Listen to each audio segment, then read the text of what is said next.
Good morning my dear brothers and sisters in Christ. యేసుక్రీస్తునందు మాకు అత్యంత ప్రియులైన సహోదరి సహోదరులందరికీ యేసుక్రీస్తు నామం పేరిట శుభాలు ప్రకటిస్తున్నాను. బాగున్నారా? మీరంతా క్షేమంగా ఉన్నారా? మీకోసం అనుదినం ప్రార్థన చేస్తున్నాం. మీరు కూడా మా కోసం ప్రార్థన చేస్తున్నారని ప్రభువులో ఆనందిస్తున్నాం. ఎల్లప్పుడూ ప్రభునందు ఆనందించండి, మరలా చెప్పుదును ఆనందించండి. ఈ వాక్య భాగం మీకు గుర్తుంటుందా? ఇప్పుడు ప్రభువులో ఆనందించాలి. అపవాది ఎప్పుడు కూడా మనల్ని దుఃఖ పరిస్థితుల్లోకి నెట్టేయాలని, కలవరంలోనికి, ఆందోళనలోనికి నెట్టేయాలని అపవాది చాలా ప్రయత్నాలు చేస్తుంటాడు. అయితే దేవుని బిడ్డలుగా మనం ప్రభువులో ఆనందించే వారంగా, పరిశుద్ధాత్మ దేవుని యొక్క సంరక్షణలో మనం ఎదిగినప్పుడు ఫలవంతమైన జీవితాలు జీవిస్తాం. దేవుడు ఎప్పుడు కూడా ఫ్రూట్ఫుల్ లైఫ్ కోసం ఆయన చూస్తున్నాడు. నేను ఫలవంతమైన జీవితాలు జీవించాలని. క్రైస్ట్ వర్షిప్ సెంటర్ పరిచర్యల ద్వారా దేవుడు అనేకమైన అద్భుతాలు జరిగిస్తున్నారు. గొప్ప ఉజ్జీవాన్ని అనేక ప్రాంతాల్లో దేవుడు రగిలిస్తున్నారు. ఆ కారణాన్ని బట్టి మేము ఎల్లప్పుడూ ప్రభువును స్తుతిస్తున్నాం. తన పరిచర్య కొరకు యోగ్యులుగా మమ్మల్ని ఎంచి తన నామ మహిమార్థమై వాడుకుంటున్న విధానాన్ని బట్టి కూడా దేవునికి మహిమ చెల్లిస్తున్నాం. మీలో చాలామంది మా కోసం ప్రార్థన చేస్తున్నారు. అందుకు మీ అందరికీ కృతజ్ఞతలు తెలియజేస్తున్నాను. ఈరోజు వాగ్దానం కోసం మీరందరూ కనిపెడుతున్నారు కదా. పరిశుద్ధ గ్రంథం తెరిచి 68వ కీర్తన 9వ వచనం చదువుకుందాం. Psalm 68 and verse 9 బైబిల్లో ఈ విధంగా రాయబడింది. దేవా, నీ స్వాస్యము మీద నీవు వర్షము సమృద్ధిగా కురిపించితివి, అది అలసి ఉండగా నీవు దానిని బలపరిచితివి. ఎంత చక్కని మాట. నీ స్వాస్యము మీద వర్షము సమృద్ధిగా కురిపించాడు. ఆయన అసంపూర్ణంగా చేసేవాడు కాదు. ఆయన ఎప్పుడు కూడా సమృద్ధి కలిగిన ప్రాంతాల్లో మనం ఉంచడానికి ఇష్టపడుతున్న దేవుడు ఆయన. నీ స్వాస్యం మీద. ఈ మాట ఒకసారి అర్థం చేసుకోవాలి. దేవుడి దగ్గరికి వెళ్ళి, ప్రభువా నీ స్వాస్యము ఎవరు, నీ స్వాస్యం ఏమిటి అని అడిగితే దేవుడు ఏమంటాడు? స్వాస్యము అని రాయబడిన ఆ మాట హిబ్రూ భాషలో నకాలా అనే పదాన్ని మనం చూస్తాం. దానికి అర్థం ఏంటంటే properly inherited and possession. Properly inherited అంటే న్యాయబద్ధంగా సంపాదించుకున్న స్వాస్యం అని, కబ్జా చేసేసింది కాదు కదా. ఈ రోజుల్లో కబ్జాలు ఎక్కువైపోతున్నాయి. కొన్ని మెట్రోపాలిటన్ అండ్ కాస్మోపాలిటన్ సిటీస్ మనం వెళ్తే అక్కడ ఓ 10 లేదా 15 సంవత్సరాల క్రితం కొన్న స్థలాలన్నీ కూడా డబుల్ రిజిస్ట్రేషన్ కావచ్చు, లేదా కబ్జాలు అయిపోవడం కావచ్చు, చాలామంది బాధలు అనుభవిస్తూ కోర్టుల చుట్టూ తిరుగుతున్నారు. ఆ స్థలం మాదంటే మాదే. ఎవరో ఆ స్థలాన్ని చూసి ఈ ఓనర్లు ఎవరో ఇక్కడ లేరు కదా అని చెప్పి కబ్జా చేసేయడం. అది ప్రాపర్లీ ఇన్హెరిటెడ్ పొజిషన్ కాదు అది కదా.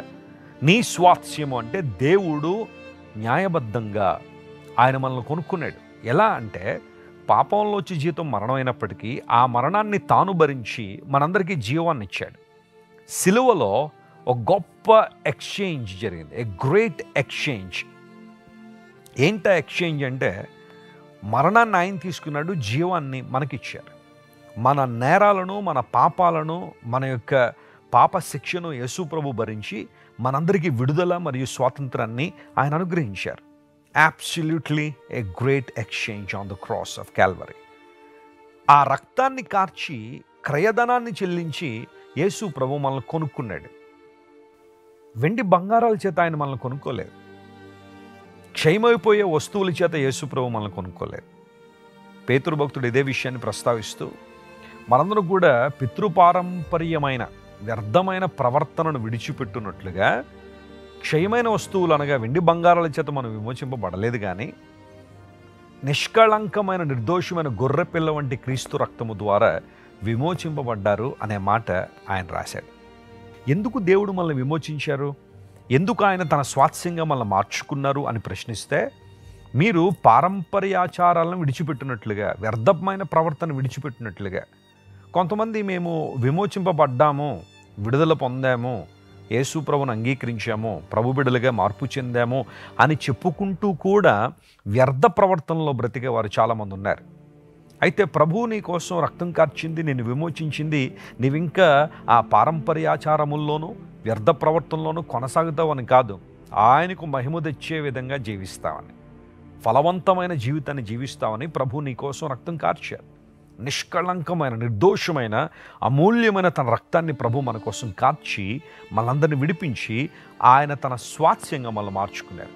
ఇప్పుడు దేవుని దగ్గరికి వెళ్ళి, ప్రభువా నీ స్వాస్యము ఎవరు, నీ స్వాస్యం ఏంటి, అసలు నీ ఆస్తి ఏంటి అంటే, ఆయన గ్రహాలనో, నక్షత్రాలనో, ఈ భూగ్రహాన్నో, అందుల సమస్తాన్ని వెండి, బంగారు, లోహాలు, ఖనిజాలు, చెట్లు, పొట్లు, వాగులు, వంకలు, నదులు, సముద్రాలు, అందలి సంపద, కొండలు, పర్వతాలు, ఇవన్నీ దేవుని స్వాస్థ్యమే. ఎందుకంటే ఆయన కలుగు చేసుకున్నాడు కాబట్టి, ఆయన సృష్టించాడు కాబట్టి. కానీ ఇన్ని దేవునికి స్వాస్థ్యముగా సంపదగా ఉన్నప్పటికీ కూడా నీ స్వాస్థ్యం ఎవరు ప్రభు అని అడిగితే ఆయన మనల్ని చూపిస్తారు కదా. ఆయన రక్తము చేత కడగబడిన సంఘం ముందు చూసారా, ఆ సంఘాన్ని దేవుడు అంటారు, this is my inheritance, this is my possession. నా ఆస్తి ఇదే, నా స్వాస్థ్యం ఇదే. నువ్వు దేవుని స్వాస్థ్యమై ఉన్నావు, నేను దేవుని స్వాస్థ్యం. అందును బట్టే నీవు నా సొత్తు అనే మాటను యెషయా గ్రంథం 43:1 మనం చూస్తాం. యు ఆర్ మైన్ అన్నాడు ఆయన. ఆ మాట చదివినప్పుడల్లా మనం ఎంత ఆనందించాలంటే, సర్వశక్తి గల దేవుడు, సకల చరాచర సృష్టిని కలుగు చేసిన గొప్ప దేవుడు మనల్ని చూసి అంటున్నాడు, మీరు నావారన్నాడు. యు ఆర్ మైన్, నీవు నా సొత్తు అని ప్రభు మాట్లాడాడు. ఇప్పుడు నీ స్వాస్థ్యము ఎవరైతే మార్పు చెందారో వారి మీద నువ్వు వర్షము సమృద్ధిగా కురిపించుతివి. వర్షము దేవుని లేఖనాలలో కొన్ని పోలికలతో మనం చూస్తాం. ఒకటి ఆశీర్వాదాలు కావచ్చు, పరిశుద్ధాత్మ కావచ్చు. దేవుని యొక్క సన్నిధి మన మీద కృమ్మరించబడుతున్నప్పుడు ఆయన సమృద్ధిగా కృమ్మరిస్తాడట. వర్షం అన్న చోట గెషెం అనే మాట ఉంటుంది హిబ్రూలో. దానికి షవర్ అని అర్థం, షవరింగ్. దేవుడు కుమ్మరించే దేవుడు. ఎంత గొప్ప దేవుడిని మనం ఆరాధన చేస్తున్నాం. ఒక ఎండిన నేల మీద ఒక ఎడారిలో వర్షం కురిసినప్పుడు ఆ పరిస్థితి ఎలా ఉంటుంది చెప్పండి. చెట్లన్నీ ఎండిపోతున్న పరిస్థితిలో నిండుగా వర్షం కురిసినప్పుడు ఆ నిర్జలమైన ఆ ప్రాంతాన్నంతా కూడా సస్యశ్యామలం చేయబడుతుంది. దేవుడు కురిపించే వర్షం కూడా అలాంటిదే. అది కూడా ఆయన సమృద్ధిగా కుమ్మరిస్తాడట. అరకొరగా కుమ్మరించే దేవుడు కాదు ఆయన, చాలినట్టుగా కుమ్మరించేవాడు కాదు ఆయన. అంత గొప్ప దేవుడిని కలిగి ఉన్నందుకు మనం ప్రభువులో ఆనందించాలి. ఈ వాగ్దానాన్ని క్లెయిమ్ చేసి ప్రభువును స్తుతించండి. బలమైన కార్యాలు జరుగుతాయి మీ జీవితంలో. అయ్యా, నీ స్వాస్థ్యం మీద వర్షాన్ని సమృద్ధిగా కురిపిస్తానని వాగ్దానం చేసావు కదా నాయన. నీ సమృద్ధిని నేను చూడాలనుకుంటున్నాను ప్రభు అని ఒక్కసారి మీ హృదయాన్ని తెరిచి ప్రభువును స్తుతించండి. ఆయన వైపు చూడండి. ఈరోజు మీ జీవితంలో గొప్ప కార్యాలు దేవుడు చేస్తాడు. అలసి ఉన్న వారిని బలపరిచే దేవుడు ఆయన. ఇంగ్లీష్లో వేరీ అనే పదం, యేసుప్రభు వారి లోకానికి వచ్చి అదే పదం వాడారు. ప్రయాసపడి భారం మోసుకొనిచున్న సమస్త జనులారా నా దగ్గరికి రండి, నేను మీకేమిస్తాను? విశ్రాంతినిస్తాను. అలసట నుండి దేవుడు మనల్ని విడుదల చేసే దేవుడు, విశ్రాంతినిచ్చే దేవుడు. శాంతి లేక, సమాధానం లేక, నెమ్మది లేక, ఏదో తెలియని ఒక బాధ, వేదన నీ జీవితంలో ఉందా? ఈరోజు ప్రభు దగ్గరికి వచ్చే ఆయన పాదాల దగ్గరికి రా. ప్రభువా, నీవే నా శాంతి దాతవు, నీవే నా సమాధానకర్తవు అని ప్రభు వైపు చూడు. ఆయన అలసిన వారిని బలపరిచి తన మహిమ కొరకు వాడుకునే దేవుడు ఆయన. ఏలియా ఒక సందర్భంలో అలిసిపోయాడు, కానీ దేవుడు ఏలియాను బలపరిచి తన మహిమ కొరకు వాడుకున్నాడు. ఈరోజు నిన్ను వాడుకోవడానికి సిద్ధంగా ఉన్న దేవుడు ఆయన. ఆయన వైపు చూద్దామా? కళ్ళు మూసుకోండి. ప్రార్థన. ప్రేమగల తండ్రి, నీ స్వాస్థ్యం మీద వర్షము సమృద్ధిగా కుమ్మరించే దేవుడు గనుక నీకు వందనాలు. ఈ వాగ్దానాన్ని మా జీవితంలో నెరవేర్చమని నీ సన్నిధిలో ప్రాధేయపడుతున్నాను. అలసిన్న వారిని బలపరిచే దేవుడు నాయన. నీ బలం గొప్పది అయ్యా. నీవు బలపరిస్తే మేము ఏదైనా చేయగలం నాయన. ఈరోజు మా ప్రియులు ఎవరైతే మానసికంగా బలహీనంగా ఉన్నారో, లేదా శారీరకంగా బలహీనంగా ఉన్నారో, ఆధ్యాత్మికంగా బలహీన పరిస్థితుల్లో ఉన్నారో, వారిని లేవనెత్తండి. నీ బలాన్ని, నీ సమాధానాన్ని వారి మీద కృమ్మరించండి ప్రభు. ఒక వర్షం కృమ్మరించబడినట్టుగా నీ దీవెనలు, నీ సమాధానం వారి మీద కృమ్మరించండి. నీ ఆత్మను కృమ్మరించండి ప్రభు. అద్భుతాలు చేయండి. ఘనత మహిమ నీకే చెల్లిస్తూ స్వస్థత లేని వారికి స్వస్థత దయచేసి నీ నామాన్ని మహింపరచుకోమని యేసు నామం పేరిట అడిగి వేడుకొనిచున్నాం తండ్రి. Amen, amen. God bless you dear friends. Have a wonderful day. Christ worship centre ఓ బలమైన సంఘ ఉజ్జీవం. కొన్ని సంవత్సరాల క్రితం కేవలం 2 ప్రారంభించబడిన పరిచర్య నేడు ప్రపంచవ్యాప్తంగా లక్షలాది మందిని ప్రభావితం చేయుచున్నది. రాజమండ్రి, సికింద్రాబాద్, బెంగళూరు, చెన్నై, నెల్లూరు, దుబాయ్, బెహ్రైన్, కరీంనగర్, విశాఖపట్నం, గద్వాల్, కొవ్వూరు, మలకపల్లి, శ్రీలంక, భూటాన్, అడ్డతీగల, పాలమూరు, ఒంగోలు, బళ్ళారి, కోరుకొండ, పోతవరం, నల్లజర్ల, వెంకటరామయ్యగూడెం, మచిలీపట్నం, ఇందిరానగర్లతో పాటు అనేక గ్రామాల్లో క్రైస్ట్ వర్షిప్ సెంటర్ ఆరాధనలు జరుగుచున్నవి.